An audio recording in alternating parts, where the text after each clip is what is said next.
All you. All right, ladies and gentlemen, what's going on? Welcome to the shop. Welcome to the show. Welcome to episode 61 of the Dynasty Diagnostic podcast, a part of the Dynasty Trade Calculator family of podcasts. My name is Eitan Mosia. I am joined, as always, by Sam Stompy Lane. We're just a couple of dummies talking about fantasy football. We decided to don the suits, figuratively, today and buck up our ideas a bit and bring in a real-life professional. Oh, no. You may know this man from NFL Live, caught him previously at KXEX or Sports News Radio, or bumped into him at a Spider-Man costume at Comic-Con. Please join me in welcoming the multi-talented, multifaceted, smoothest fantasy football TV personality around, Marcas Grant. Wow. I don't know that I'm worthy of that introduction, but thanks, man. I appreciate you guys having me on. Yeah, Eitan likes to go over the top with our guests. Only when it's warranted. Only when I it's hear warranted. You should be like, the crier for like kings and stuff. I know. Like, I'm gonna hire the titles. I need to hire you as my personal hype man, like when I just walk into a room, you know?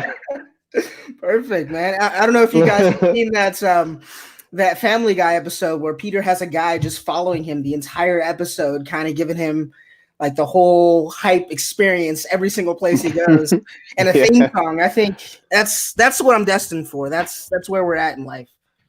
It's not a bad thing to be, man. I'm super excited for the show. I know Sam is super excited for the show. I hope everybody listening is really, really pumped for the show. And I mean, every time that we have somebody who clearly broke through and made it in the fantasy football space, the first question that kind of goes out from me is, man, what's your story? There are so many things that you can do in life. There are so many degrees that people have that don't end up using them. You seem to be one of the few guys that actually went to school kind of for the thing that you're doing right now. So I just kind of wanted to ask, point A to point Z, what did you do? How'd you get there? So out of high school, I really thought I knew I wanted to be a journalism major, right? And I thought originally that I wanted to do like serious hard news, right? Like I thought my ultimate career path was going to lead me to being like a network anchor, right? Like I thought I was going to be Tom Brokaw or Peter Jennings or Dan Rather or somebody like that. Got to college, went to USC, was like I said, broadcast journalism major. I remember the first weekend I was there, I met some guys, we became friends, we're still friends to this day, and we decided to join the student radio station. We joined the sports staff, and at some point I realized that, you know what, like this sports thing seems a lot more fun. Like this is what I do with my friends anyway, and like I can make this a career. So I decided to kind of change my tack a little bit and decided to kind of go the more of the sports route. So then after graduation, I kind of was like doing some sports writing on the web a little bit for a couple of small companies.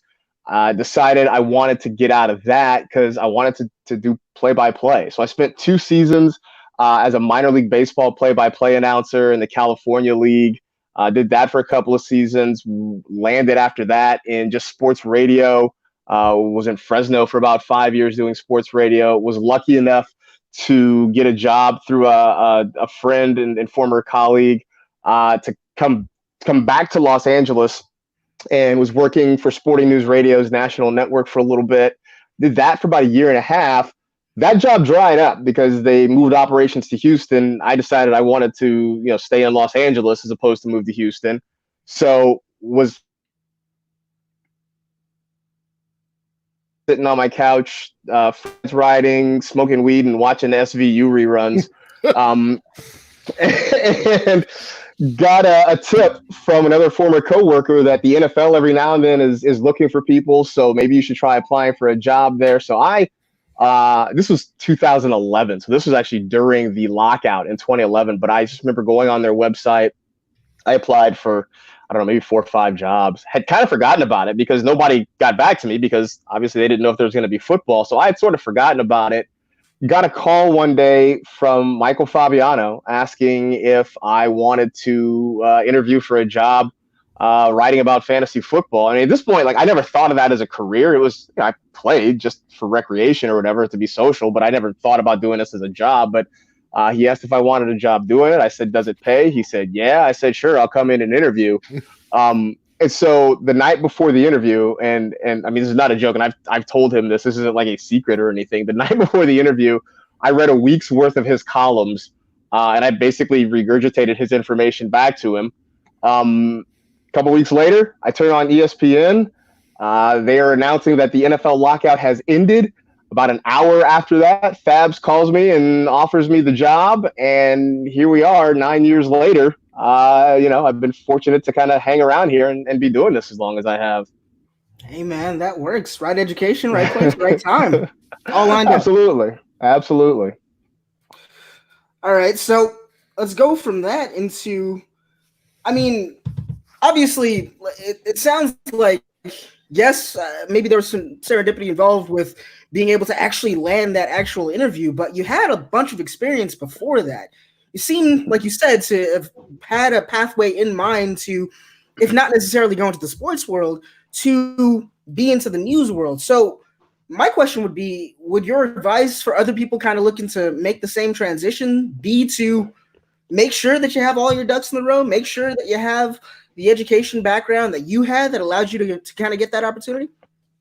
No, see, I don't think so. I think we're in a new world now, right? And I think the more I do this, the longer I do this, and the more people that I meet in this industry, and like whether it's fantasy or whether it's just sports media in general, the more people I meet, everybody seems to have a very different background, right? I mean, I'm good friends with Matt Harmon, and Harmon's a guy who didn't set out to do this. I mean, he's a guy who's had incredible success doing this. He's doing big things over at Yahoo. When he interviewed with us for the NFL, he was working with developmentally disabled adults. I mean, he was a guy who had a background in social work. He just wrote about football on the side because it was a thing he was passionate about. I have another friend, Jessica Kleinschmidt, who's writing for CSN Bay Area, who does a lot of baseball stuff. She worked for the federal government, the Bureau of Land Management, right? And decided she wanted to write about baseball and now is doing big things. And so I think less than having a background in it, it's more of having a passion in it. And I think we're now in a situation where there are so many outlets to get your work out, right? You can start your own blog. You can go and create your own YouTube channel. You can use social media to kind of get things out. And I think it allows you not only to kind of get your work out, but also to kind of get your practice in, right? Where before you sort of had to kind of follow a certain track to get certain places, right? But now you can do this. You can create your own podcast, right? You can create your own streaming videos, and you can not only get your workout, but it allows you to get your practice in, get your reps in, where it was hard before because you had to get somebody to hire you. So I think, sure, it's great to kind of have that educational background, but I think more about just having that passion, getting that practice in. And look, I always tell people the best way to get better at something is to watch people that you think are good at that thing and that you admire, and steal from them, right? Just copy what they do, try to put your own flair on it. But I think there are just so many ways now to kind of follow along that path that didn't exist, when I started doing this out of college. So you're saying I need to get the full goatee, grow my hair out a little bit, and then one day this real estate agent can have a chance? Yeah, absolutely. I mean, I wouldn't do a goatee route, but yeah, you know what? Just keep grinding, man. Keep banging. There's always an opportunity. Absolutely, man. I appreciate that. So many people that do listen to our show are doing a lot of the things that we're doing as well, are writing, are putting out blogs, are doing, different podcasts and whatnot, and just trying to break into the space. And having people like you just that are so down to earth and willing to kind of share that experience, I think really, really motivates people to be able to kind of do that same thing and get along that same path and hope for the best at some point in their future. So thank you for that. We're gonna get away. Man, no problem. Look, dude. I'll just say this, man. I was on the other side once upon a time, right? Like I was. I tell people I was a paper man. Like I wasn't a paper boy. Like at some point, I was working for a radio station part time, wasn't making enough money. I was 30 years old, slinging newspapers in Fresno trailer parks, right? Like I remember being on that other side trying to get here. So like I have so much mad respect for folks who try to come up that way. And if I can help out, I'm definitely down to do that. Hey man, appreciate that. I might just hold you to that one day. But we're gonna get away from like the real life questions, at least for the moment. I think that there's one question that all our listeners want to know. There's one question that is the most important one here, and that is if you could have any superpower in the Marvel universe, Marcus, what superpower would that be? Geez. I know this is like one of those like psychological questions that like are supposed to like give you insight into who a person is. I honestly would probably pick invisibility, and you can pick whatever superhero can turn invisible that you want. Just because like there are times and like don't take this the wrong. There's times like I think we all just don't want to be bothered, right? There's just times where like people come around, situations come around, you would just rather not. And so like sometimes just the ability to turn, like I wouldn't do anything lewd or like perverted with it. I would just kind of like not be there. Like when when somebody's coming and like they're gonna ask you to do something you don't want to do, you just turn invisible, right? And they come in the room, they don't see you, and you just keep quiet, you don't move, and then they leave. And then you go back to watching Netflix again or whatever it was you were doing. Like that is probably like I don't know that I'd use my powers for good or evil. I would use them just to not be hassled. So you just take that Southwest getaway commercial to like the nth degree, and just basically, yeah, completely. Yeah, essentially, yeah. I can get that's a take I can get behind. Man, I'm right there with you. I'm right there with you. That's a great one. All right, and then finally, before we get into our 5-point inspection today, I wanted to ask. I mean, you've kind of done it all. You've written, you've been on radio, you've done TV. Everybody says TV is the hardest part, especially live TV, just because, you have to make things or have to make sure that things are perfect because you don't necessarily have a second take at it. I wanted to ask you, what's the most challenging aspect of being on live TV and doing these shows that you've kind of had to face over the last few years or so? Well, so I will let you kind of peek behind the curtain here, right? NFL Fantasy Live was actually only live for the first time this past season. Like it was sort of a misnomer. We always joked it was Fantasy Live to tape, and I'm sure that my corporate overlords don't want me telling this to people, but whatever, it's out there now. And I will tell you this, it was refreshing to actually do a live show because in some ways, yes, there is that pressure of knowing that like, hey, this is live and you can't really screw it up because it's out there. But at the same time, it's just nice to know that, hey, you know what? I know it seems sort of paradoxical, but it felt like in a lot of ways the pressure was off because like, hey, it's live and like you go out there and you just do it. And if you mess up on occasion, so what, man? It's just out there and it's gone. Like obviously you can't go out there dropping F-bombs or anything like that. But, if you go out there and you say something that's a little bit weird or you stumble over it, like you just shake it off and you let it go. And I guess for me, part of why I felt that way is because of doing radio for so long. I mean, I worked in radio for almost a decade. And the one thing you sort of learn is like, once you say something, it's gone. Like it's out there in the atmosphere now and there's just no getting it back. And so, I mean, it teaches you to kind of think about what you're saying, but at the same time, you don't necessarily flip out when you make a mistake. And I just think having those reps and having that opportunity sort of made it easier to transition into live television. Because I think of all the things I've done, radio is the thing I love the most, which is why I sort of love podcasting because it's the closest thing nowadays that I get to do to that. And so going to doing a live television show, for a lot of us, it was just really, really refreshing because, we didn't have to worry about taping something and then an hour later it changes because a guy got traded or got hurt or, got arrested or something like that. When in the moment we said that, hey, Cam Newton's a free agent. Cam Newton was a free agent because it was a live show. So that was kind of nice. Man, that is not the answer I expected. That's actually really I do. All right, let's take this show where it normally goes, where the people want it to go. We're going to get into our 5-point inspection today, and we're going to start with one of the things that I think actually did happen. This is a thing that I think is current right now for at least however long it takes us to record this show. But we're going to talk about Robbie Anderson. Or Robbie Anderson. Oh, my God. In fact, let me ask you this right now. Let's settle this right now. Robbie or Robbie? Oh, I always thought it was Robbie. It is Robbie. Robbie Anderson, fine. Well, and that's I'll why go with it you say Noah Font and everybody else says no fan.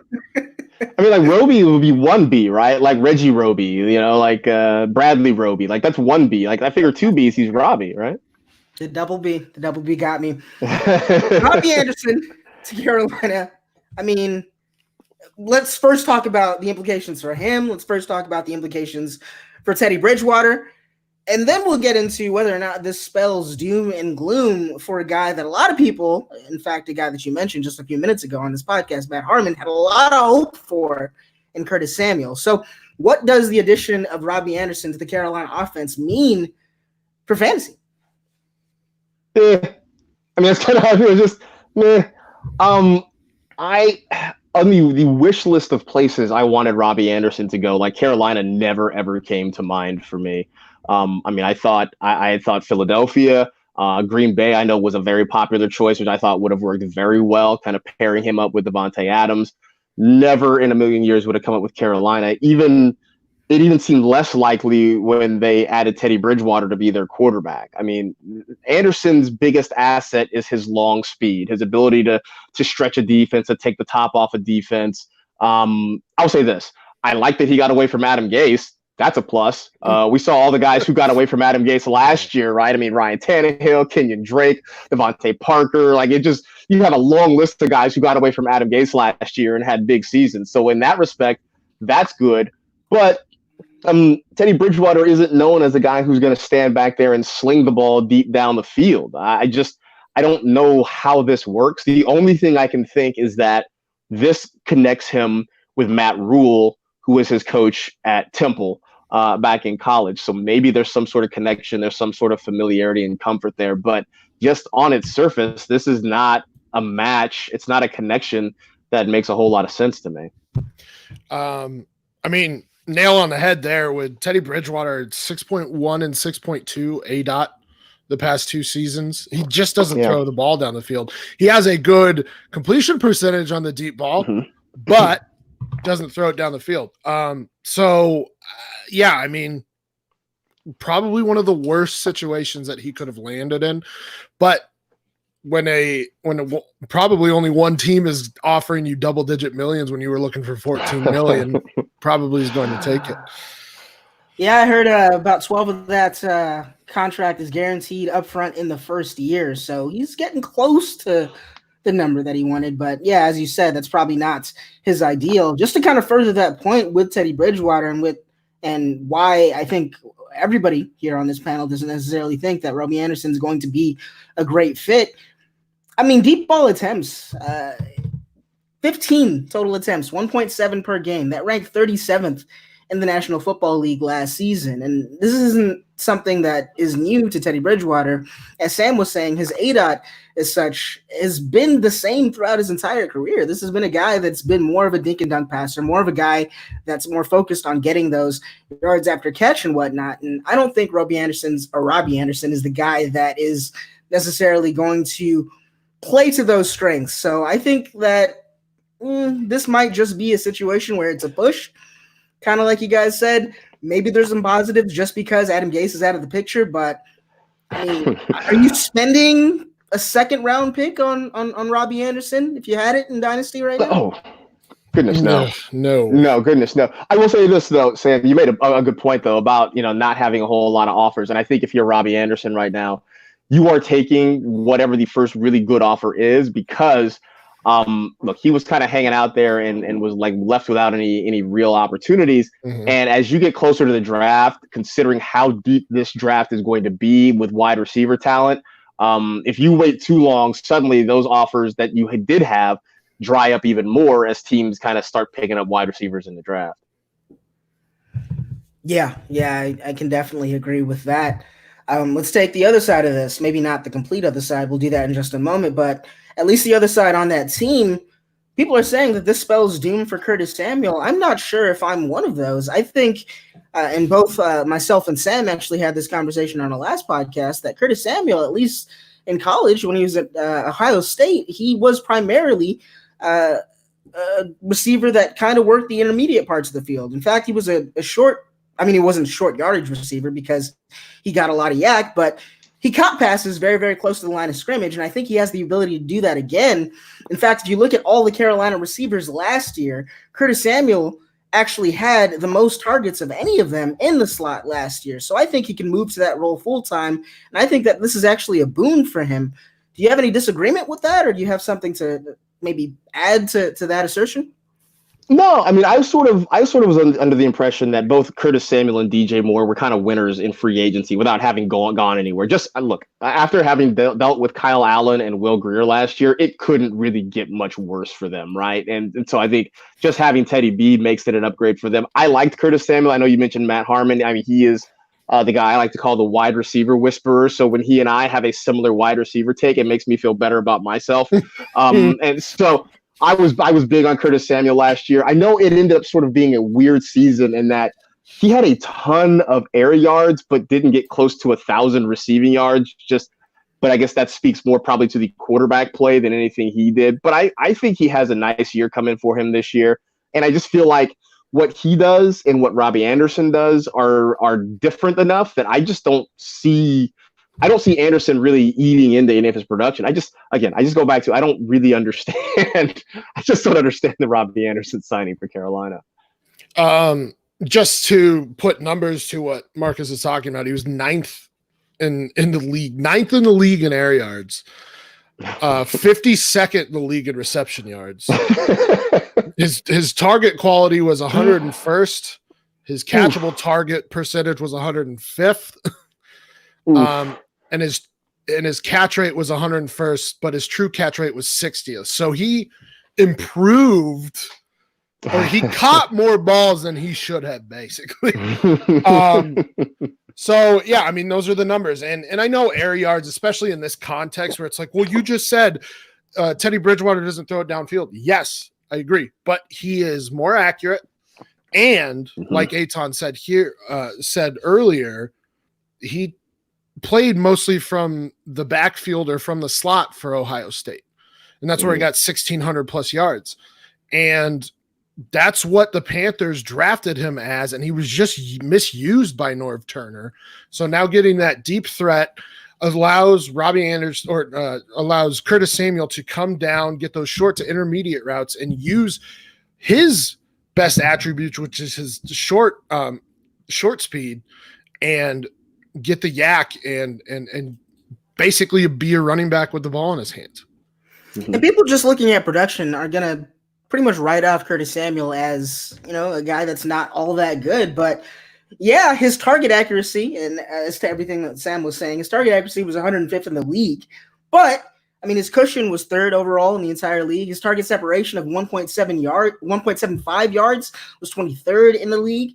His drop weight was the 18th in the league. His contested catch rate was a top 30 contested catch rate. This is a guy that was efficient kind of in the face of wild inefficiency being thrown to him. This was a guy who succeeded despite everything he kind of had to deal with. And I think, as Marcus, you were saying before, I mean, anything's an upgrade from Kyle Allen. And I think Teddy Bridgewater is even a little bit more than anything. So this can definitely be a boon for Curtis Samuel's value. And if you want to take this out to the nth degree, I mean, he's not necessarily tied to that team for the longest time anyway. He has, I think, one more year that he's contracted to the Carolina Panthers. So in the event that this goes wrong, there's always the option that he can be on another team in a better situation, maybe even as a wide receiver one as early as the 2021, assuming we have a season. So I think Curtis Samuel is definitely a buy right now. There's a lot of misinformation kind of being spread out there about Curtis Samuel, and I think that people need to get with it. And like you said, understand what Matt Harmon's talking about when Matt Harmon talks about wide receiver. I think you kind of need to go with it and just trust your gut and hope that, everything that has happened, at least coaching wise, is going to make that offense work a little bit better than it had before. So I'm excited for Curtis Samuel moving forward. But I mean, this it wasn't really a trade, but this big free agency signing also had impacts on the other side of it. Robbie Anderson was a free agent from the Jets. They've now signed Brashad Perriman to replace him on the Jets. Last season, Brashad Perriman was a decent wide receiver for the Tampa Bay Buccaneers, especially when injuries eventually took Godwin and Evans out. Brashad Perriman was definitely the guy to, make up the slack and keep that passing game humming, minus the interceptions. But do we think that this is another situation where Adam Gase, I mean, he got a toy that's just too shiny for him, that he's just not going to be able to handle, and that he's going to eventually run to the ground all over again? I consider myself to be kind of a fantasy skeptic. Like what we saw from Brashad Perriman at the end of last season was really great. My response is, that's cool, do it again. And I don't know, just again, the whole Adam Gase thing, man. He's just been an anchor on people, and that worries me. But also, I mean, let's keep in mind, right? Brashad Perriman was a really relatively high draft pick, right? When the Ravens drafted him, it never really panned out there for him in Baltimore. He could just never quite get things going. I don't know that this is the place that's going to unlock his potential, especially over a full season. I don't know that Brashad Perriman is built over the long haul to be a number one wide receiver. And you mentioned it. I mean, last year it sort of worked out because Mike Evans got hurt and Chris Godwin got hurt, and they didn't really have a whole lot of options. And look, you just had Jameis Winston back there throwing YOLO balls, right? Just like, go get it. And that worked out well for him.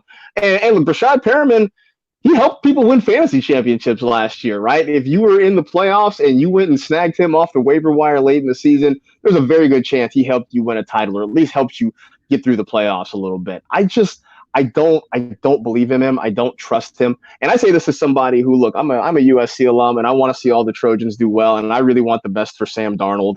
I'm not buying into this right now. Adam Gase, that's it. I mean, as we talk about the guys who were successful beyond Adam Gase, now we're talking about a guy who's going into an Adam Gase system. Absolutely not. Sam Darnold is a second contract guy, I think. There's no way he re-signs with the New York Jets. And if he gets a second contract somewhere, that's where I'm buying in. But right now, it's just stay away from that entire team. We're assuming Gase is even going to be around long enough for that. There's that. There's that. I want Lev Bell to get traded. Like, I want Le'Veon Bell to come back into our lives. Like, trade him somewhere else. Like, yeah, give him the David Johnson resurgence here. Right? I mean, the Jets have signed some offensive linemen, so maybe there's hope, but I definitely do. But it's not even that. Adam Gase literally hates the guy. That was the biggest clusterfuck of, we're going to sign Lev Bell. Oh, now we're going to sign Adam Gase. Oh, we're going to fire the GM that signed Lev Bell. What are you doing? That must have been like a really, really fun, like, get to know each other type session. You know, between the two of them. They probably have a lot of love, a lot of mutual respect for each other. I can just imagine that went really, really well. But I mean, going back to Brashad Perriman, I don't know. I mean, he's, I guess, ideally going to slot into the Robbie Anderson role. Say what you want about Sam Darnold. What we've seen from Sam Darnold to date hasn't really indicated all that much. I will still say that he's still 22 years old, still one of the youngest quarterbacks in the league, so there's time for this to change. But, I mean, last year, deep ball attempts, 55, 4.2 a game, 20th in the league. Didn't get in the red zone all that often. Probably has a lot to do with Adam Gase. 4.2 pass attempts per game in the red zone, 25th in the league, 25th in total attempts, 33.9 per game. Again, those are per game numbers, so I'm not talking about the whole mono situation here, but I don't think that this is a situation where, I mean, if all the defense is locked into one guy in terms of receiving, that this is going to work out for that guy. I don't know if there's enough there on offense to even give defenses any reason to do anything other than put a guy over the top of Brashad Perriman if you need him, just to completely stop the deep ball on that team. And I think that's really where he thrives. Like you mentioned, he was a former first-round pick. Size, speed was why he was that first-round pick. Whether he's able to use those talents in 2020 in that offense, I don't necessarily know. So I'm not super excited for Brashad Perriman. I thought this could have turned out a lot better for him. Unfortunately, it did not. Okay, real quick, over under. Let's go 115 targets for Jamison Crowder. I'd say over. I'd say over 115 targets for Jamison Crowder if he stays healthy. If he stays healthy, that's the caveat to this. But right. So you have who catching the ball? You have some three-headed weird monster at tight end, Herndon, Griffin, Wesco, or something. I don't feel like have the Jets. I don't think the Jets have had a tight end since like the late '80s, right? Like they just punted on the position for the better part of my lifetime. So you basically have Lev Bell and Jamison Crowder, and I mean, yes, they have gotten offensive linemen, but we definitely all saw that Patriots game where Darnold was rough in that second half. So I mean, when he was a Ghostbuster. yeah. So yeah, I think I'll take the over on it. Like Eitan said, barring health. Yeah, I mean, but what do 115 targets for Jamison Crowder mean? Does that mean over 1,000 yards? Does that mean not necessarily? No. Fantasy points? Like, what does that mean? He had 122 last year and only had 833 yards. I think that's the point that we're. So he's kind of a poor man's Jarvis Landry, I suppose. But I mean, it would be interesting to at least see somebody in that offense have some success. I'm just holding out hope for Sam Darnold. Like Sam said, I hope he can get to a second contract alive. And at that point, I think then you can start to actually evaluate his performance. But before then, I mean, throw everything in the air. Adam Gase just burns teams down. And I think if you put him and Bill O'Brien in a room, like it's like the Spider-Man meme. Like they just point at each other and they don't know who's different in all of this. So it's going to be really, really fun to see what happens out there for the Jets. Now, let's talk about, I guess, some real life, real news things that are happening right now. Obviously, coronavirus is shutting the U.S. down. It's shutting the entire world down right now. Everybody's kind of locked in their homes right now. We're practicing safe social distancing now by being able to do this in our respective homes on camera. You can't necessarily have NFL games go the same way. You need to have them play on the same field, and generally there's a stadium around them with people that cheer. And a lot of those people sit really, really close to each other. So my question is this. I mean, are we in danger of missing out on the 2020 season? You know, I don't know. It's the thing. You know, Sam and I talked about this before we started recording. I don't know.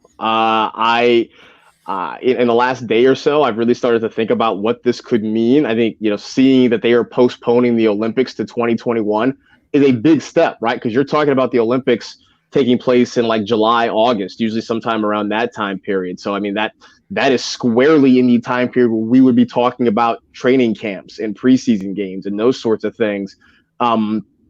As this thing drags on, that is becoming much more of a realistic possibility. And I will sit here and tell you, as we record this, I have zero idea. I know that, you know, as we talk, they are planning to at least conduct the NFL draft on time, on schedule. It won't be like we're used to seeing it, right? It's not going to be. And I'm kind of sad. Like, I wanted to go to Las Vegas, right? I mean, for me, it's a it's a 1 hour flight. It's a 4 hour drive. Like, I could be in Vegas easily, and I wanted to kind of be a part of that. So that obviously is not going to happen. I keep joking that the NFL draft is going to look like a lot of fantasy drafts, right? Like, I'm waiting for, you know, the chat room to be open. And like, you know, basically Bill O'Brien will draft a guy that everybody had a consensus pick like 3 rounds later, and everybody's scratching their heads like, why did he do that sort of thing?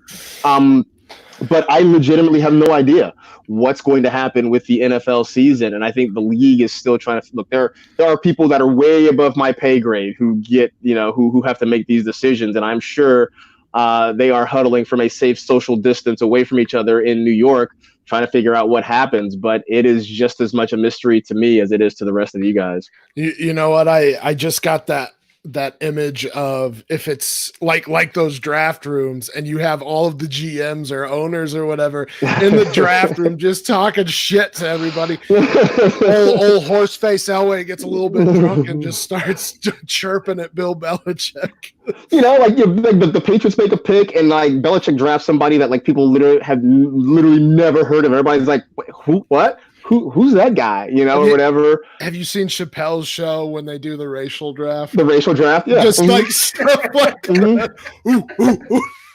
Yeah. No, I mean, like, can you imagine that? Like, the Jaguars, like, try to pick somebody who got selected, like, 5 picks earlier or something like that. Like, what are you guys doing? Pay attention, something like that. I imagine that's exactly how this is going to go. Although, again, as we have this conversation, I feel like this is how B.O.B. and Adam Gase do it, like, anyway. Like, they do this normally. So nothing's going to change for the bad teams. But yeah, like you were saying, real possibility that it could be postponed.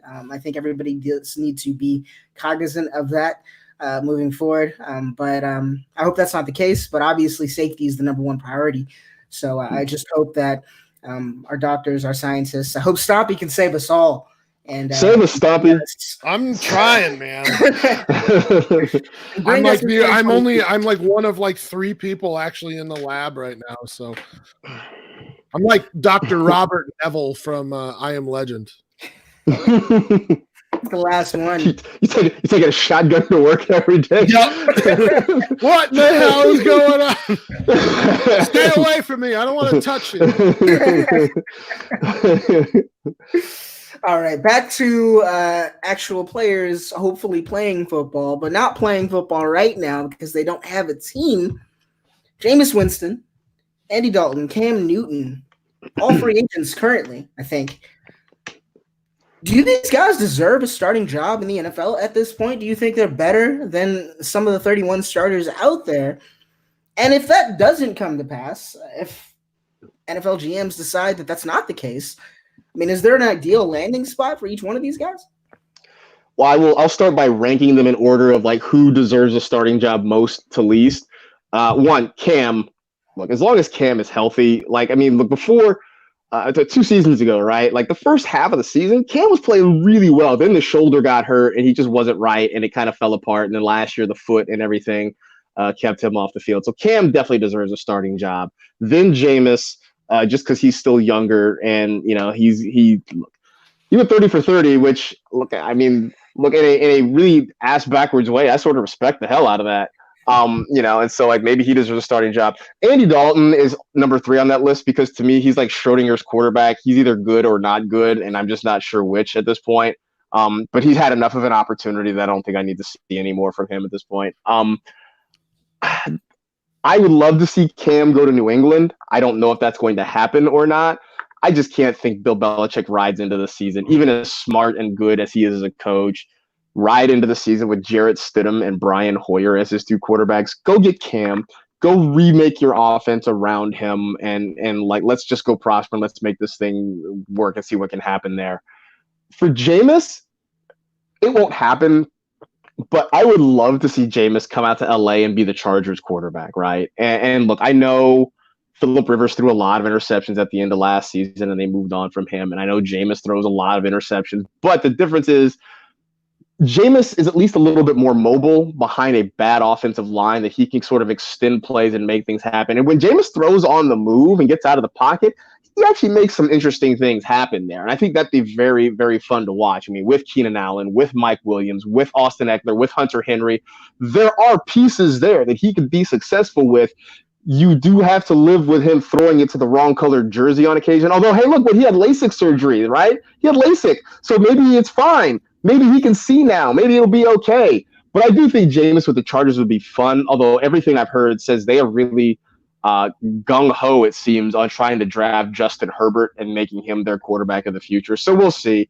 Andy Dalton, I mean, I think at this point, like, we've seen enough. Like, he can go somewhere and be like a high-end backup. Maybe he can get himself in a quarterback competition. I don't know why the Bears didn't make a move for Andy Dalton, like why they went out and got Nick Foles, but I have no idea what the Bears are doing. I don't have a clue, but Dalton, I can't see him walking into a starting job anywhere. Eitan, we're not rehashing this conversation about Nick Foles versus Mitchell Trubisky in terms of their passing abilities. You just sit there and be wrong in your wrongness. That's fine. Okay, fine. But yeah, like I think a lot of people were trying to get Cam Newton to the Bears, which makes sense. I mean, that would have worked. Yeah. The Foles trade just in general doesn't make any sense. I like it does. Like I try and sit here and I'm like, unless, and I'm like, no, that's still nope. So like their defense is built to win now, but what are you gonna do with Foles or Trubisky? Like, why not get Cam in there, who has the legs, who is more accurate or as accurate as Mitchell Trubisky, or better? I just, it doesn't make sense. But yeah, it's wild that Jameis doesn't have a job right now. I think everybody thought going into the offseason that he was probably the top free agent quarterback. I mean, yes, Tom Brady, yes, Phillip Rivers, but I mean, how much? Because Dak wasn't going to leave Dallas. We knew that. I thought maybe there's an outside chance of Tannehill being available. I thought maybe Vrabel would make a run at his old pal Tom Brady and try to bring him to Tennessee, which would make Tannehill available. But I mean, like, if you're the Bears, why didn't you try to pursue Ryan Tannehill? Why didn't you try to pursue Marcus Mariota even, right? Yeah. Like, I feel like Mariota, Tannehill are slightly better versions of Trubisky. And, like, it just seems like the Bears didn't even make a run at either of those guys, and I don't get it. I'll say a friend of the show, or John Hogue, he was talking about, because he's a Broncos fan. We're all Broncos fans, by the way. Okay. But he was talking about, like, Jameis going to just in case Drew Lock doesn't add up to what we have been hyping him to be. And it makes sense, because then your defense is built enough and that running game's built well enough that you can absorb some of Jameis's mistakes. So, like, he could end up just being a high-end backup and could get a starting job for, like you said, the Chargers, if the Broncos decide to go that way. But right now, I can't imagine where else he could land. Maybe the Steelers. Is Jameis tall enough to play for John Elway? I don't know. That's the real question. That's the real question. Everything else will stem from there. I mean, if he's 6'4". Do you think that's tall enough? I thought they had to be like 6'5" or tall. Close, man. I mean, I feel like isn't there like a board at the Broncos facility, like, you must be this tall to play quarterback or something like that? I'm sure. My question is, how tall is John Elway? Like, I don't remember him really towering. I don't think he's like. That's the thing. I don't think he's obnoxiously tall. Yeah, like, I don't think he's like extraordinarily tall. Like, but apparently, things have changed. You need a couple more inches now, I guess. But just to kind of round out this whole quarterback fantasy that we're having, are we sure that the Patriots aren't just being the Patriots and being the smartest man in the room all over again? I mean, I don't remember exactly where I found this data point, but wins added is just a mark that I guess some analysts kind of use to judge how impactful this player versus that player is on a certain roster, and how many wins that having this player provides to that team. Patriots ranked dead last on that chart. They've lost so many defensive starters. Now we were talking about them going in with Jarrett Stidham potentially starting at quarterback. I mean, is this not all just 3D chess to get Trevor Lawrence, to get Justin Fields potentially? I mean, maybe, but if you're Bill Belichick, right? I mean, you are he's in his mid to late 60s right now. He's been coaching for a long, long time. Is he willing to go through another rebuilding process, right? Like, I mean, you have been at the top of the mountain for so long. Do you want to try to push that boulder back up the hill again? And even as great as Trevor Lawrence potentially can be, I still think there's an element to that. Which is why I think, like, a guy like Cam Newton puts you in position, right? You get Cam in there. If you can draft a wide receiver, which, by the way, the Patriots, for all their greatness, they have not been good at drafting wide receivers during Belichick's time there. But I don't know, if you can maybe hit on a wide receiver there, your defense is still going to be excellent again this season. There's a chance that you can still compete in your division. I mentioned this to somebody a couple days ago. So let's just say, for shits and giggles, right, that, like, they go with Jarrett Stidham this year. if the Patriots with Jarrett Stidham go like 12-4 and win the AFC East, do we start looking sideways at Tom Brady a little bit? I think you have to. Right? Like, if Jarrett Stidham wins a division and he's like the Patriots are 12-4 or whatever, like it feels sort of like, oh, maybe he was a system QB. Yeah. Right. Like, oh, okay. Because then you would have like Matt Castle, who didn't do anything ever again, and then Jarrett Stidham the second. And then Jarrett Stidham. Like it's one thing when you do it, like you do it one time with Matt Castle, you're like, oh wow, that was like a really great coaching job. Man, that's really amazing. That was just kind of a one-off. But like you do it with Jarrett Stidham, then it's kind of like, let's not forget too, right? Like when Brady got hurt, Jimmy Garoppolo came in and was throwing darts. I mean, and he's parlayed that into a pretty big deal in San Francisco. Like if you do it with Jarrett Stidham, now all of a sudden it's like, all right, this is like 3 times now. Like this is like a thing at this point. Yeah, no, I think that's a real consideration people are going to have to make, especially if things don't necessarily go well in Florida for Tampa, for Tom Brady. So that's definitely something to kind of keep in the back of your minds watching the NFL this season. But now we're going to go ahead and switch gears a little bit. We're going to go into 2 more quarterbacks. And I guess my question here is Ryan Tannehill, it's now a verb. Marcus Mariota. Is Marcus Mariota gonna Ryan Tannehill Derek Carr? Because if there's somebody that deserves it, Derek Carr is kind of that quarterback that everybody's sitting there like, why is he still starting? Why is he still on my team? Am I wrong with that? I mean, so here's the thing. You're not wrong, but like, do we really think Marcus Mariota is going to Ryan Tannehill, Derek Carr? Because he's basically Derek Carr, but like faster. Like that's it.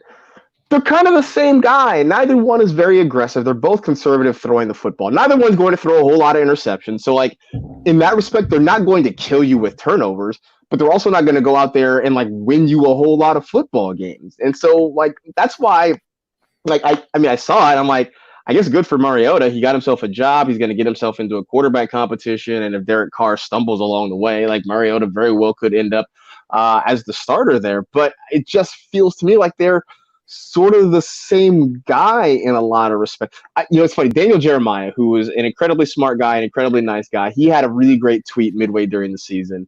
And it's something to the effect of Jameis Winston shoots too many threes and Marcus Mariota takes too many layups, right? Like that is sort of how it works, right? So like Derek Carr is kind of that guy. So maybe Mariota does end up getting the job, but I feel like the end result would sort of be the same. I mean, it's like, I don't know. It's like it's like Carl's Jr. versus Hardee's. Like the names are different, but it's the same thing, man. Like, yeah, I mean, look, just looking at their stats, they're almost the same exact quarterback in terms of passing. Mariota just has 1,000 more yards rushing. So yeah, I did say, and I will continue to say this, Marcus Mariota landed in about the only spot where he could become a starter again, because Derek Carr is just so mediocre that it's like, well, I mean, why don't we just try Marcus Mariota for a little bit? But yeah, I mean, it's very uninspiring, to say the least. Not my favorite landing spot for many pass catchers. I think you like Josh Jacobs, and right now it's Darren Waller, but who'd they just sign? Well, you can put respect on Nelson Aguilar's name like that? The backup to Hunter Renfrow, huh? Because let's be real, you don't want him playing on the outside. Unlike Aguilar. Yeah. I do think that this is a situation where both of these guys are kind of going to give you the same thing. I will say that, I mean, maybe it's unfounded, maybe it's just me making stuff up in my mind, but Alex Smith had a late career resurgence in a different location, in a different locale, with a team that believed in him. Do we think that maybe the same type of thing can happen with Marcus Mariota? I mean, I feel like the two quarterbacks are kind of the same thing. A little bit mobile. Their yards per attempt aren't deep. They don't take too many shots downfield, but they're relatively safe with the football. Marcus Mariota still has youth on his side. is there a possibility that maybe we don't necessarily see it this year, but 2-3 years down from now, when a team is looking for a journeyman quarterback, do you think that he's going to be like a Ryan Tannehill, a guy that teams maybe start to respect at that point? I think what somebody needs to do with Marcus Mariota is convince him to use his running ability as an actual weapon. And I mean, that's what made him so amazing at Oregon. That's what won him the Heisman Trophy, was his ability to run the football as part of that Chip Kelly offense. And I feel like he got to the NFL and really wanted to prove to everybody that he could be a passer, that he could stand in the pocket and he could deliver the football throwing it. And that's fine. Look, I get it. I understand that. But you know what? Do what made you great and run with the football. And I think now that we are in this world where, the Lamar Jacksons are succeeding, where Josh Allen can go out and be an effective quarterback in part because of his running ability, I think whether it's John Gruden, Mike Mayock, or some other coach has to sit down with Marcus Mariota and say, hey, look, run with the football. Look, I always said during Colin Kaepernick's heyday with the 49ers that I wanted somebody to strap him to a chair, Clockwork Orange style, and make him watch videos of Russell Wilson, right? And just watch how Russell Wilson played. And I want to do the same thing with Marcus Mariota, right? Where we just take him like Malcolm McDowell and strap his head down and like jack his eyes open with some eye drops and just make him watch Russell Wilson until he goes crazy. Because I think, look, he's not going to exactly be Russ, but I think that is more of a blueprint for how he can be successful as an NFL quarterback.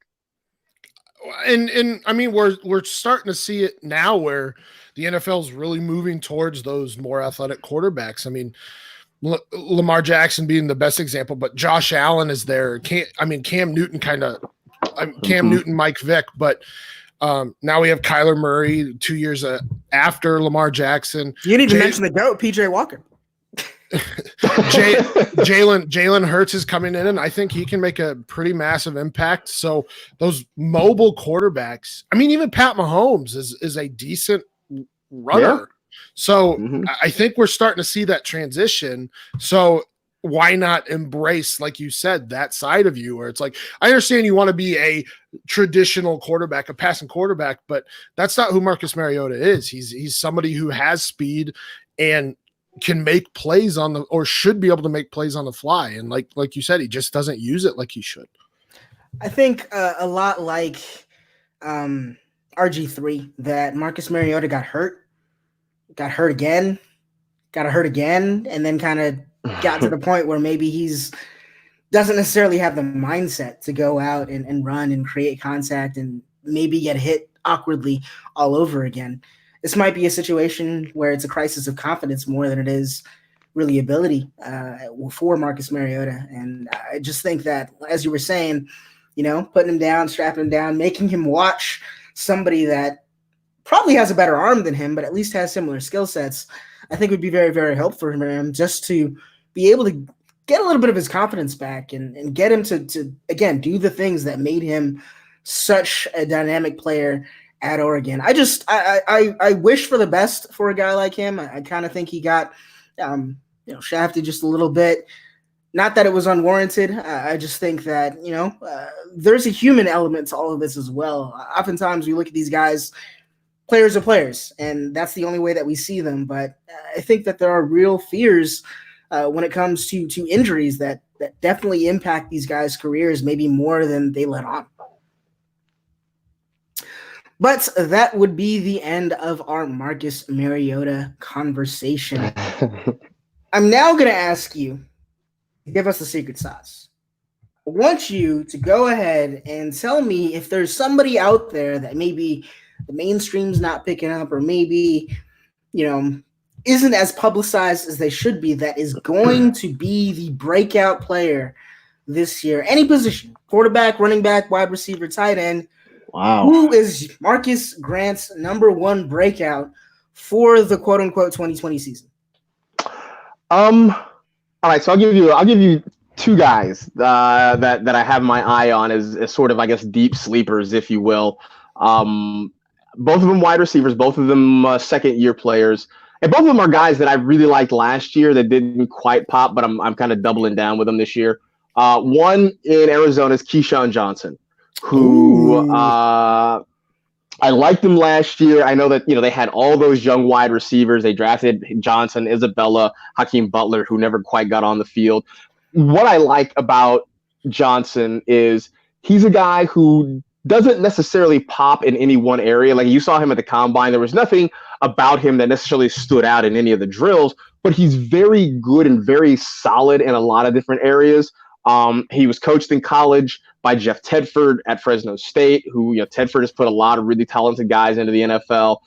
For what it's worth, if you like weird coincidences, he went to the same high school and same college as Devontae Adams.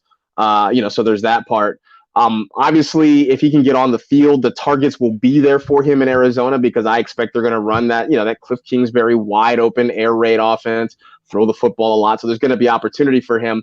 If he can, like I said, if he can work his way into snaps and running routes, that's going to be a possibility for him. So he's a guy I like. The other one that I'm sort of doubling down on is JJ Arcega-Whiteside in Philadelphia, especially with the Eagles especially not bringing in Robbie Anderson, right? Like, I thought maybe they would take a run at him, and maybe they did, and maybe the numbers just weren't right. I don't know.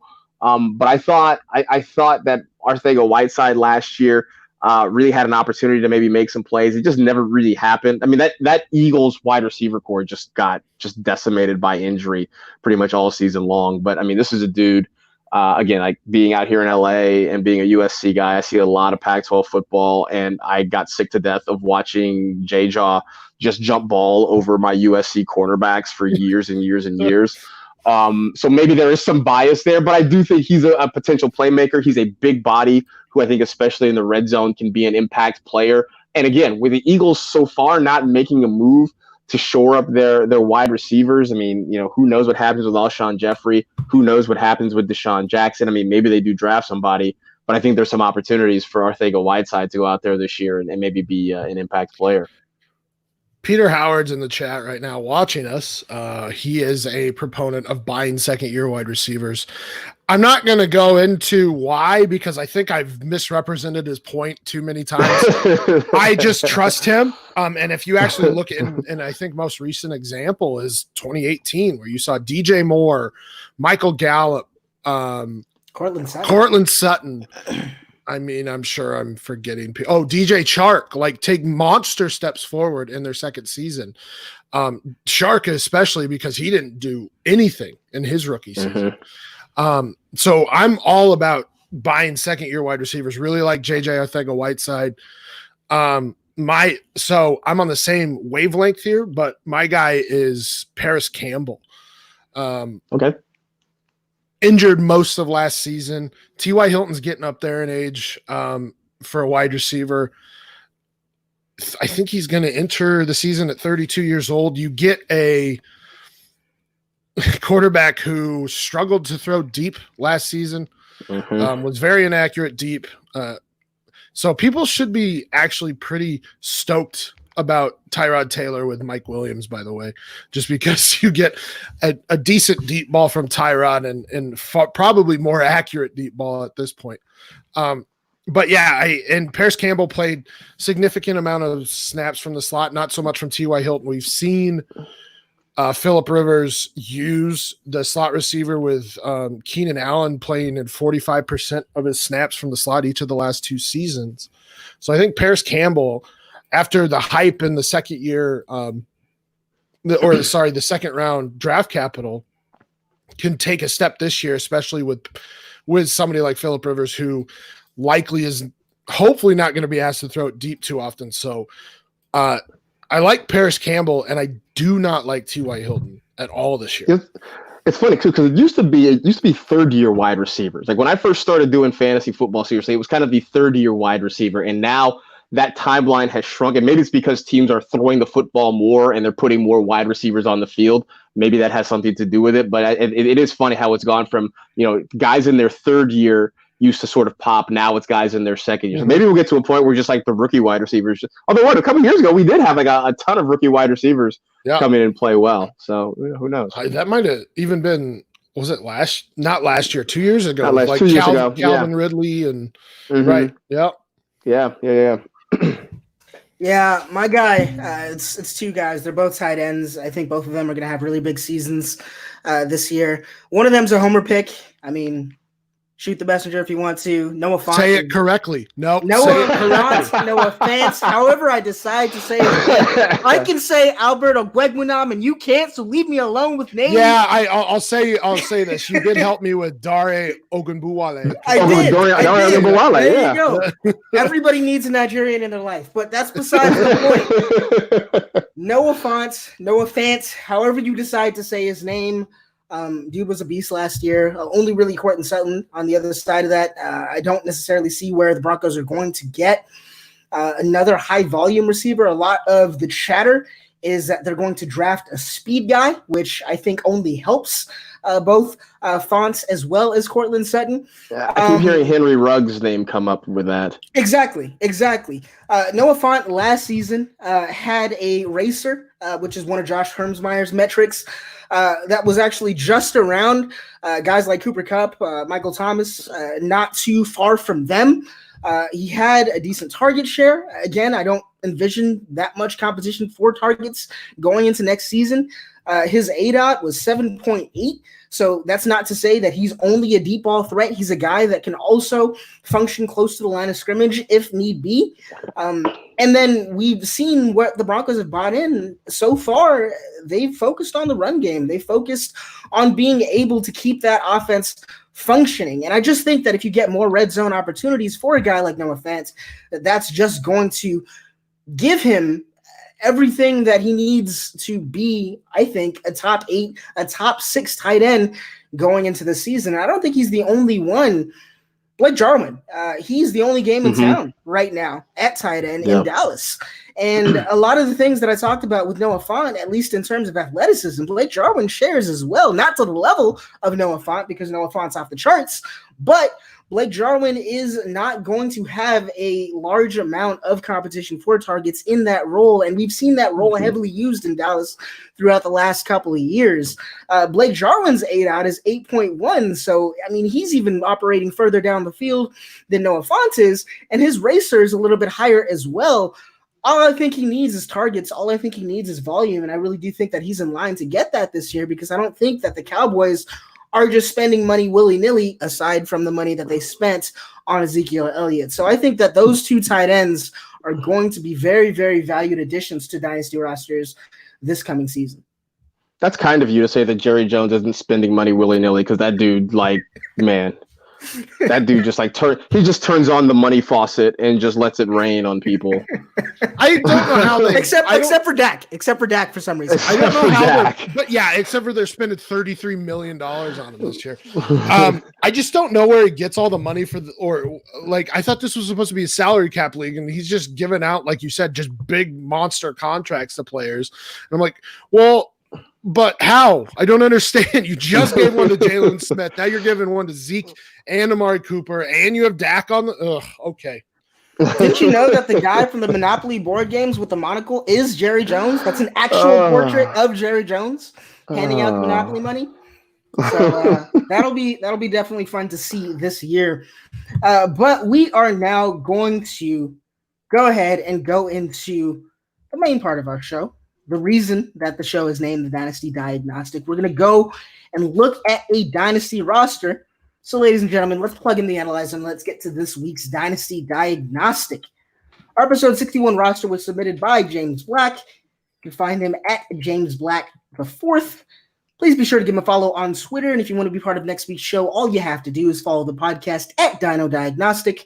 Smash that subscribe button and leave us a review at the link in the description on iTunes and or Podbean. And when I say and or Podbean, I really mean iTunes, people. But let's now go into this roster. It is a 12-team half-point per reception. Start 1 quarterback, 2 running backs, 2 wide receivers, 1 tight end, 1 flex, 1 wide receiver, RB flex.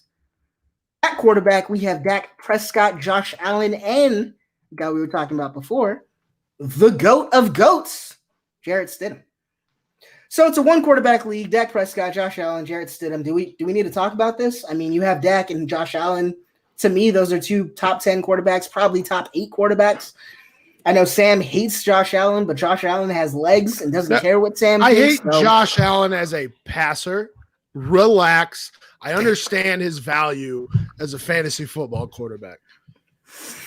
My question to you, Marcus, is this. This is your team for all intents and purposes right now. Mm-hmm. At quarterback, are you doing anything? Do you have to do anything? Do you want to do anything? Do you think there's value to be gained by maybe moving one of those guys? I mean, I think there's some. If you want to move a guy, I mean, maybe the guy you move is Dak right now. I mean, just because you're looking at Josh, the Bills going out and getting Stephon Diggs does some things for Josh Allen. Now, hopefully, he can work on his ability as a passer, especially downfield, because you got two guys now that can potentially get downfield, right? You got John Brown, you got Stephon Diggs. That's a big, big help. So there is, I think, some longer term value, I think, there with Josh Allen right now, because look, with Dak, he's on the franchise tag. I don't think the Cowboys want to go down that Kirk Cousins route where they are franchising him year after year and not sure what they're going to do. So who knows what Dak's future is beyond this season, whereas at least Josh Allen, you know he's going to be in place in Buffalo for a couple of years. So maybe this is the time to try to move Dak. But you know what? If I don't get the right offer for him, I'm fine. I'm fine sitting on it and just kind of like it's staying where I am. I agree with that. I mean, sell one of Josh Allen or Dak. They're both extremely valuable at this point in time. You can downgrade to, let's just say, and I don't know why I always use Matt Stafford as my guy to buy, but I always use Matt Stafford as my guy to buy. So downgrade like Josh Allen to Matt Stafford in a second, because Matt Stafford was a top 3 quarterback when he played last season. Mm-hmm. You don't need 2 top 10 quarterbacks. But like Marcus said, if you can't get something like that, then yeah, you can just hang tight. It's a 1 quarterback league. Whether or not you can actually, eke out value for a quarterback is to be seen. But I mean, hopefully you're playing with some people that are maybe a little bit new to fantasy or new to Dynasty and new to 1 quarterback leagues and don't necessarily know that. But yeah, there's just no reason to have both of those guys on this team. They're both young. They're both good. If one of these guys was older, if one of these guys was like Ben Roethlisberger, maybe Ben Roethlisberger even 2 years ago, and then the other one was a Dak Prescott or Josh Allen, then at that point I'd say probably hold tight because you're going to need one of these guys pretty soon. But yeah, both of these guys are in the same stage of their careers at this point in time, and it just really doesn't make any sense to have both of these young, talented QBs on your roster unless you absolutely need to. And if you did, I expect you to be stacked everywhere else. And I mean, we have a good team. I'm not sure we're completely stacked as much as we could be everywhere else. So we'll move on to that as well. Let's go to the running backs. At running back, Leonard Fournette, James Conner, James White, Jamal Williams, Jalen Samuels, Royce Freeman, Damian Harris, Raquel Armstead, Darwin Thompson, and Duke Johnson, the other DJ in Houston. So at running back, Fournette, Conner is who you're going to be rolling out on a game-to-game basis. Has James White died with Brady moving on? Are we done with the James White value, or does that continue? Do you think that an RB3 is needed on this team, assuming health with James Conner, which we can also get into, Marcus? Yeah, I don't really love any of that. I mean, I'll say that that's not true. I mean, I like Leonard Fournette. It's funny because Fournette was a guy that last year in a lot of redraft leagues kept falling to me in the 3rd round, and I was sort of like, and I'd hold my nose and I'd draft him. And for the most part, he was fine. He just, for whatever reason, there was a weird force field at the goal line that he couldn't get past or whatever. The rest of that, though, I don't like any of that. I mean, you definitely need some help there. I think James White does keep some value regardless of who the quarterback is, just because this team doesn't have a whole lot of pass catching options. They've got Julian Edelman and you bet a lot of people are going to get angry that you're not saying N'Keal Harry. But he's like, I love N'Keal Harry, right? And maybe he does turn into something. But last year didn't give me a whole lot of optimism about N'Keal Harry. Right. So here's like, I loved him at Arizona State. I thought he was going to do good things. Last year didn't happen. So maybe this year something changes my mind. I don't know. So in that respect, James White still does have some value, but there's nothing about that stable of running backs that long term gives me anything to be excited about.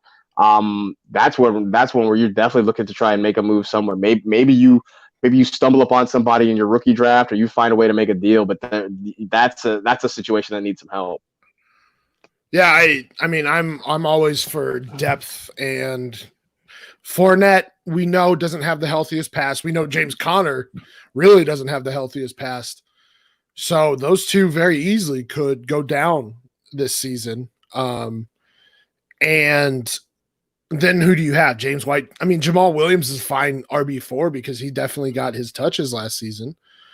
But yeah, you need another running back that you can rely on. Unfortunately, right now it's probably rookie running backs because you have two 2020 firsts. It didn't tell me where they were, but if let's just say they're in the top 3 or 4, then you're looking okay at running back as a third running back. But you still have Fournette and Connor you have to worry about. So I would be making a trade even for a lesser running back, somebody like Boston Scott. I think Raheem Mostert, Damian Williams, like guys like that, where it's like, okay, if one of my two main guys goes down, I can slot these guys in and maybe take a little bit of a loss, but not too much. Sitting on a cliff's edge here. Someone's about to push you off unless you answer this question. 1 to 10, how much faith do you have in James Conner being a bell cow in the 2020 season? 4? I don't know. No, I agree with that. I mean, he just can't, like, he was great for 13 games, but you can't rely on that year or week in, week out. You can't rely on him to be healthy. So I would think that Jalen Samuels takes some targets. Benny Snell takes some carries. Yeah, I think it's a messy situation.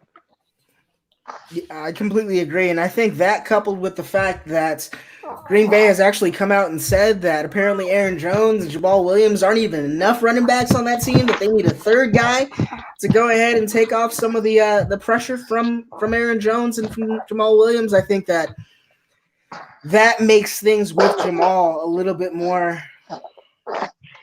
iffy than maybe they even were last year. So I think that running back is definitely a main point of contention on this team, and that's definitely one of the parts that you need to definitely fix as quick as possible. Hello there. We've added a fourth guest. I have a co-host. My son Quentin has come in, and he apparently doesn't like the James Conner situation either. He seems to be railing against that whole idea. Getting him started early, I love it. Absolutely. He was not excited about the idea of James Conner being a bell cow guy. Nope. Say hi, buddy. Hi, buddy.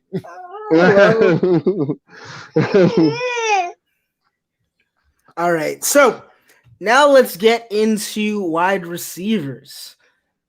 We just had a long conversation about this, but I would love to hear your take on this, Marcus, because Sam and I just talked about this on our last podcast. I'm going to list out the wide receivers, and then we can go ahead and start to give our takes. We have Nuke Hopkins. I'm guessing this is Calvin Ridley. If it's Riley Ridley, why? Marvin Jones. Antonio Brown is still on a dynasty roster. Darius Slayton, Auden Tate, Kelvin Harmon, and Jacoby Myers.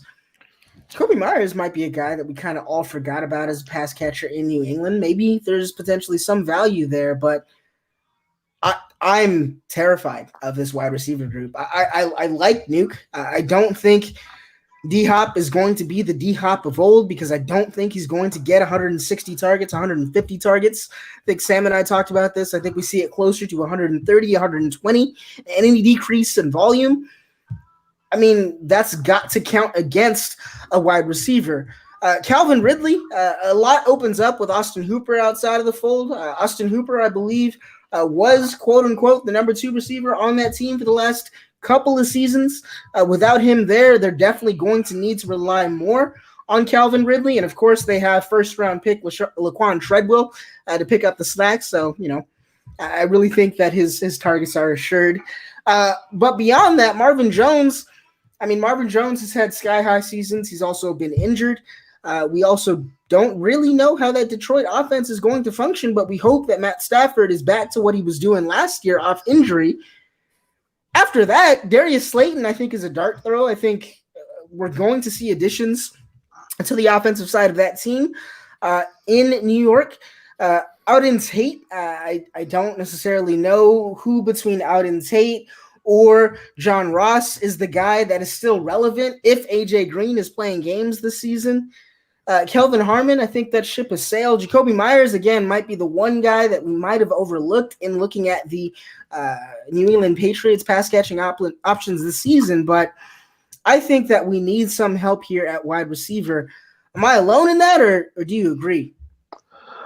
I mean, I agree to a point. I think there are some. Look, I still sort of believe in Auden Tate. I was kind of promoting him week to week as a potential sleeper as the season went on. And look, AJ Green's not going to be there much longer, right? I mean, this might be the last go around for AJ Green there in Cincinnati. We know Joe Burrow seems like he's coming in to be the quarterback there. So I could see a situation where in 2021, your wide receiver core is going to be Tyler Boyd and Auden Tate. So I think there's a potential there for him to have something. Jacoby Myers, look, that one to me depends on who the quarterback is going to be. But I think you're right when you talk about guys like Marvin Jones and what he offers there.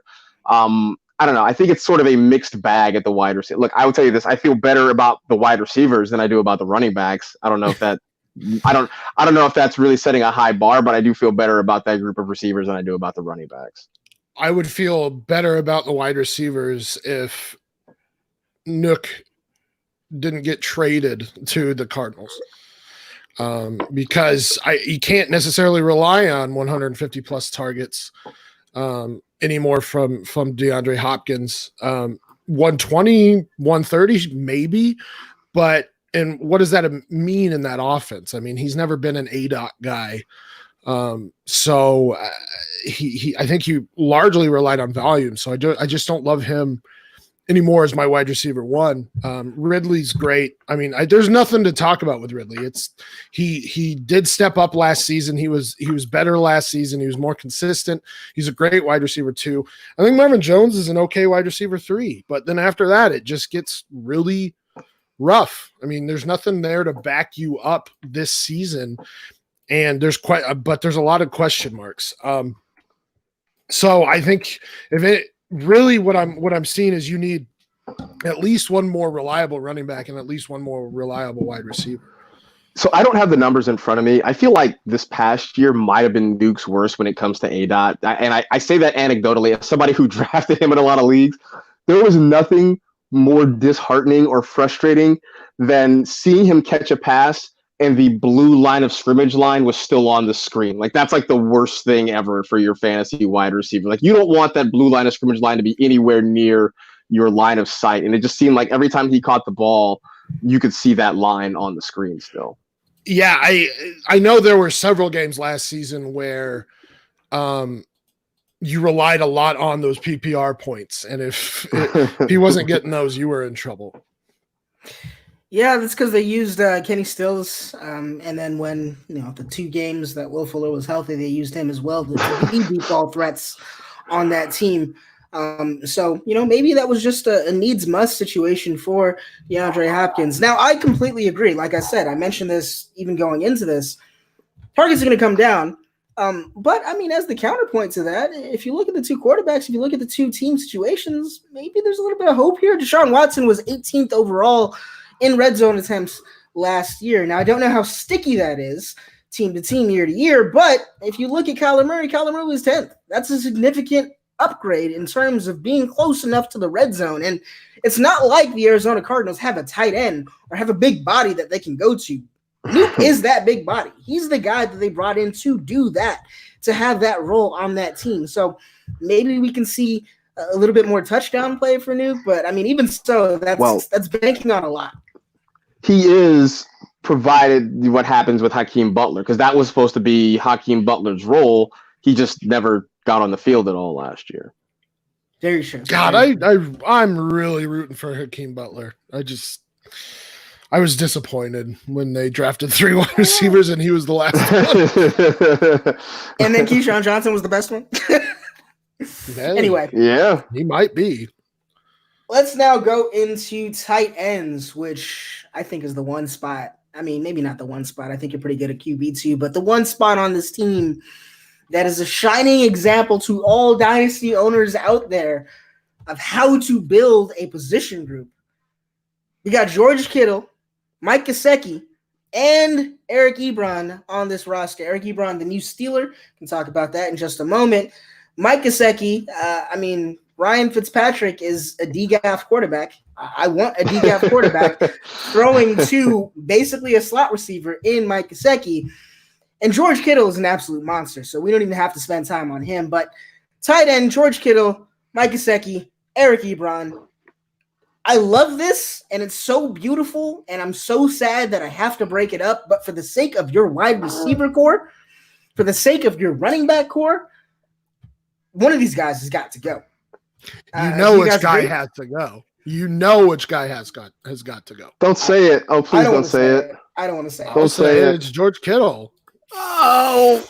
I mean, if you want to really make an impact here, with George Kittle and those 2 firsts, you can get those requisite running backs, and you probably want 2 wide receivers here.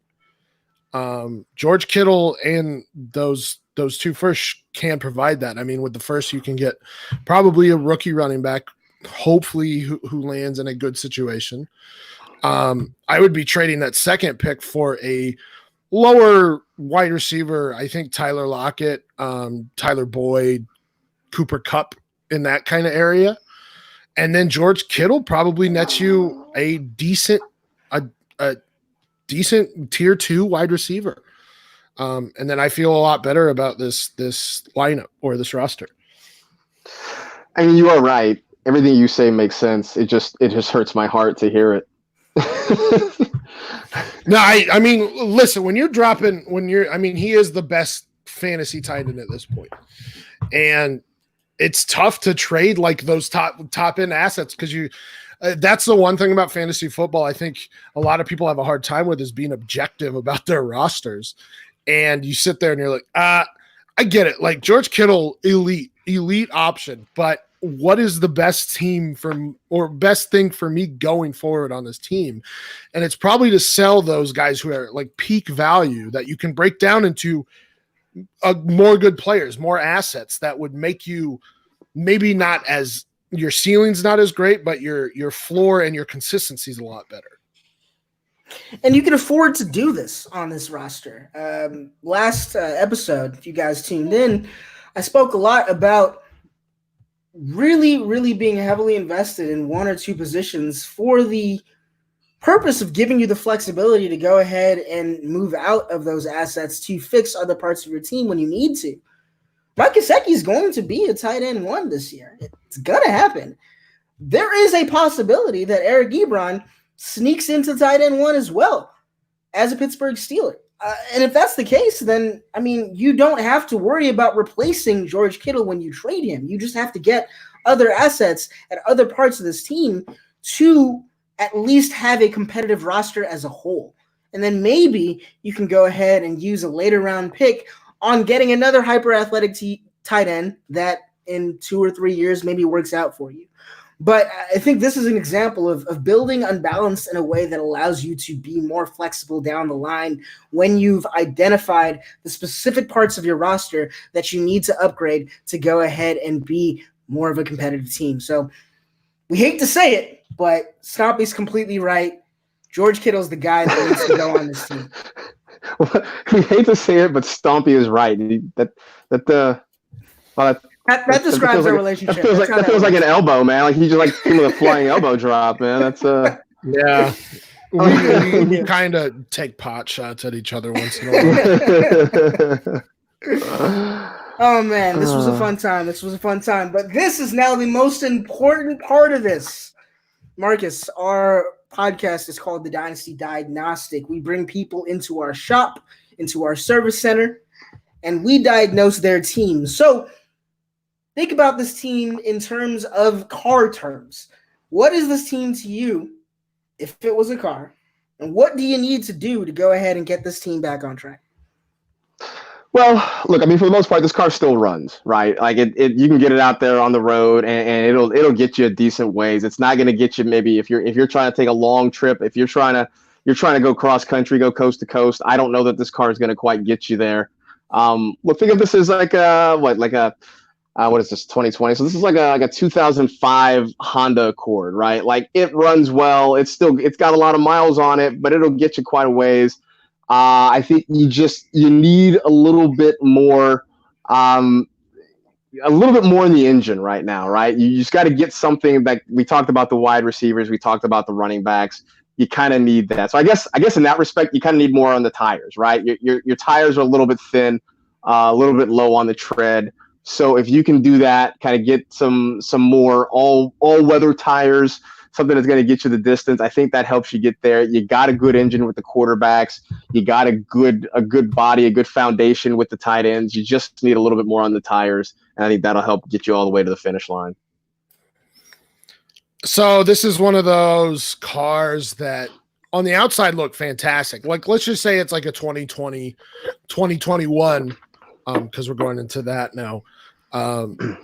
But you got like standard package, like crank windows, it's a gear shift, or it's a manual. Like your radio is basically just a tape deck, and there's no like XM radio or anything. That's what this reminds me of. On the outside, you look great. Look, you have names: Dak, Josh Allen, Fournette, Connor, DeAndre Hopkins, Calvin Ridley, George Kittle. But then you start to dig out, look inside, dig a little bit underneath, look at it more, and you're like, oh man, this is pretty basic. I mean, beyond that shiny exterior and how good it looks on the outside, it's not a luxury vehicle by any means. It's not something that I would want to drive like across a state or across the nation with, because it's just that it doesn't have all of the things that I need in a car. Yeah, I mean, for me, you showed up to the pink slip race without Nas. Like, you just decided that you didn't need that extra boost, that you were going to be fine with your jalopy Honda Civic, and it's not getting it done. You're not going to beat those big muscle cars unless you have that juice in the tank that's going to get you to go just a little bit faster, a little bit further. And that's what we're talking about with this team. We like the team. I think I speak for everyone when we say, look, like Sloppy was saying, this is a team with talent. Like, you got Nuke, you got Kittle, you got the pieces to be successful here, but you need the whole thing to operate as one. You need to make sure that nothing breaks down. You need everything perfect to get to the playoffs. And then whether or not you can even compete at that point, I'm not sure. This car needs boost. You need to sell one of these Bane assets, either D-Hop or Kittle, for multiple young assets to give you a longer championship window. And again, to provide you more flexibility down the line so you can go ahead and address problems as they show up. So I like this team. I think we all do, but you're still one or two pieces away from being a true title contender. I think this is a playoff team without juice. All right, so that is going to take us almost to the end of our podcast, but really quickly, before we return the keys, Marcus, I wanted to ask you, you've had the pleasure of speaking to so many NFL players, speaking not even just NFL players, but to athletes kind of all over the place. I wanted to ask you, I mean, obviously you talk to a lot of prospects that are coming in to their league.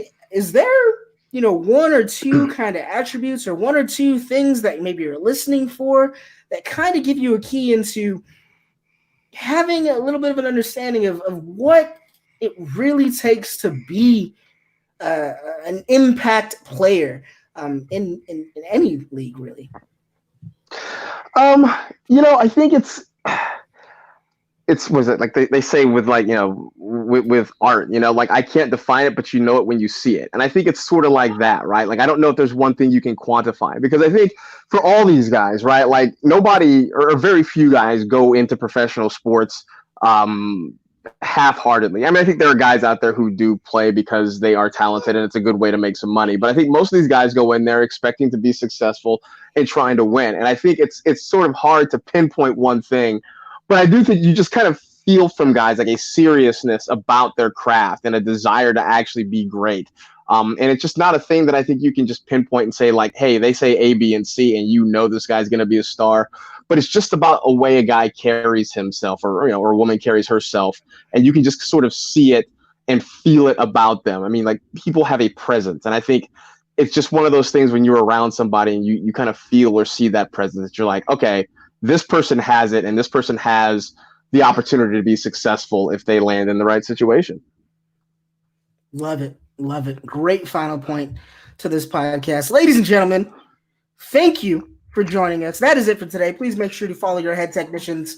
Myself at Aton Mosia, Sam at FF Stompy, Marcus Grant at Marcus Grant. And please go to the Dynasty Diagnostic podcast feed on iTunes. Give us a 5-star rating and review. It helps the podcast grow and reach more listeners. Over to you, Stompy. Yeah, patreon.com/Dino Diagnostic. We have several different levels, but we share like live links for our podcasts. You get t-shirts, stuff like that. You get to chat with an awesome group of people. So patreon.com/Dino Diagnostic help support us. And then FF Pod shirts on storeenvy.com. That is Dynasty Outhouse's shirt store. We are in there with shirts, stickers, Trade Addicts Pod shirts, stickers, mugs, sweaters, or sweatshirts. Who else? Superflex Super Show and Top Shelf PF or FF. So go support that. Go support us there. You also 10% of proceeds go to Fantasy Cares. So support a good cause, Scott Fish's charity, and us as well. All right, ladies and gentlemen, thank you so much for making it to the Dynasty Diagnostic Service Center today. Please be sure to keep up with your scheduled maintenance and catch us next time to ensure quality performance. See you on your next visit.